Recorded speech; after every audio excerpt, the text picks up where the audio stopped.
కొనే పని లేకుండా కేవలం 3 ఇంగ్రీడియెంట్స్ తోటి టేస్టీ లడ్డు రెసిపీని అయితే చూసేద్దాం. ప్రాసెస్‌లోకి వెళ్ళిపోదాం. దీనికోసం ముప్పావు కప్పు వెన్నని తీసుకొని ఇలా నెయ్యిలా కరిగించుకోవాలి. ఇది కరిగాక ఇదే కప్పుతోటి 1 కప్పు శనగపిండి వేసుకొని ఈ నేతిలో వేయించుకోవాలి.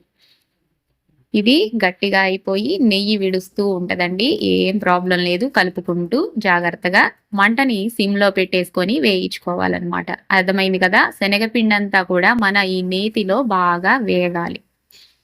కొంచెం కలర్ చేంజ్ అవ్వాలి. మన స్వీట్ కొంచెం టేస్టీగా ఉండడానికి చిటికెడు సాల్ట్ వేసుకొని వేయించుకుందాం. చూడండి పుల్లగా అయితే ప్రిపేర్ అయింది కదా! ఇంకొంచెం దీన్ని కలర్ చేంజ్ అయ్యేలాగా వేపుకుందాం. కొంచెం రెడ్డిష్‌గా రావాలన్నమాట. అంటే ఈ పచ్చిదనం పోవాలి ఈ నేతిలో ఈ పిండి వేగుతున్నప్పుడు.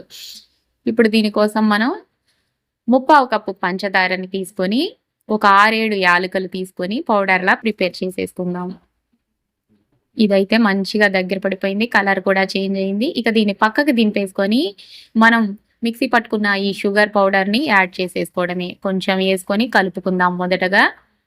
ఇదంతా కూడా కలిసాక మరలా షుగర్ పౌడర్‌ని వేసుకొని కలుపుకుందాము.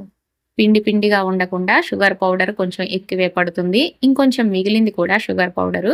ఇక ఇలా ఉంటే సరిపోతుంది. ఇక నెయ్యి యాడ్ చేయాల్సిన పని లేదు. లడ్డూల్లాగా అయితే చుట్టేసుకుందాము. ఇవి చుట్టినాక కూడా పైనుంచి అయితే నెయ్యి అయితే బయటకొస్తది మన లడ్డూ నుంచి. చాలా సింపుల్‌గా, ఈజీగా చేసుకోవచ్చు. 10 నిమిషాల్లో తప్పకుండా ట్రై చేయండి. చాలా బాగుంది లడ్డు. Thank you.